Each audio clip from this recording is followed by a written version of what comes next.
Well, I'm in San Francisco this week for the launch of the Galaxy S26 series, and we're going to start things off with the Galaxy S26 Ultra because I know this is the phone you guys are most interested in. Now, without having last year's phone side by side with this one, it's really hard to tell, but this one is actually quite a bit thinner than last year's model. 7.9 millimeters for the Galaxy S26 Ultra, down from 8.2 millimeters. But because of that, they've had to add this little island around the camera lenses up top here, since they do need a little bit more space than what the body does provide. But this kind of falls in line with what we saw on the Galaxy Z Fold 7 late last year. I do kind of like how this adds a little bit more character to the design this year, as opposed to just having the camera sensors sitting there protruding from the body of the phone. When it comes to the specs of the Galaxy S26 Ultra, there's really no surprises here. The phone is powered by a Snapdragon 8 Elite Gen 5 with 12 gigabytes or 16 gigabytes of RAM and storage starting at 256 gigabytes.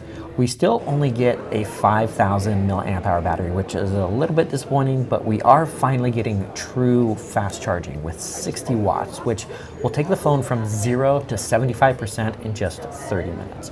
Plus, they've added 25-watt wireless charging, but of course, they've still left out the Qi 2 support, so there's no magnets that are built into the phone, but Samsung's full case lineup does support magnets that are built in, so you're at least covered on that front. If you were hoping for a big camera upgrade on the Galaxy S26 Ultra this year, you're in for a little bit of a disappointment. There are still 4 cameras on the back side of the phone: 50 megapixel ultra wide, 200 megapixel main sensor, 10 megapixel 3x telephoto, and another 50 megapixel 5x telephoto as well.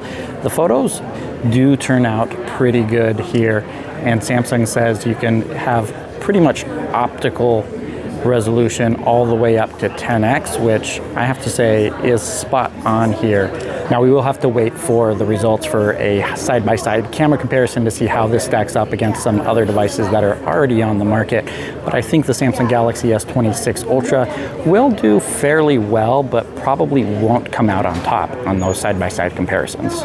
Now, one of the things that Samsung always does really well with is the selfie cameras. We have a 12 megapixel selfie camera on the S26 Ultra, same as what you get on the Plus and the regular S26 as well. But it also has an 85-degree field of view, which means there's enough room for you and your friends when holding it horizontal, but also vertical as well. As you can see, it's definitely a highlight of this phone. Now, one of the new features that's built into the Galaxy S26 Ultra's camera is ultra stabilization. If you enable it here, you actually get 360-degree stabilization. Once you start recording, it locks into the horizon, and you can flip the phone 360 degrees. As you can see here, it looks like it's upside down right now because it's locked into the horizon in front of it. And then when we play back the video, even though you saw me flip the phone 360 degrees, this has come out perfectly stable. So one of the newer features that you have on the Galaxy S26 Ultra is the privacy display setting that turns on and allows you to black out the screen when it's at certain angles. You have the option to turn it on for everything or for specific conditions. You can have this turn on for specific applications, only for notifications that pop up if you don't want notifications to be viewed by other people. If you go here, you can simply select which applications you want to be blocked out. We're gonna select the clock here. So here, the display is working just as normal, but if we go into the app drawer and open up the clock, and then we turn the display one side to the other, it's completely blacked out, and the person on the side of you isn't able to see what's on your display. As for the price, Samsung isn't raising it this year, which is a bit of a relief with all the RAM pricing issues that we've seen so far in 2026. So the Galaxy S26 Ultra is going to cost $1299 for the base model. Of course, Samsung is also unveiling the Galaxy S26 and the S26 Plus.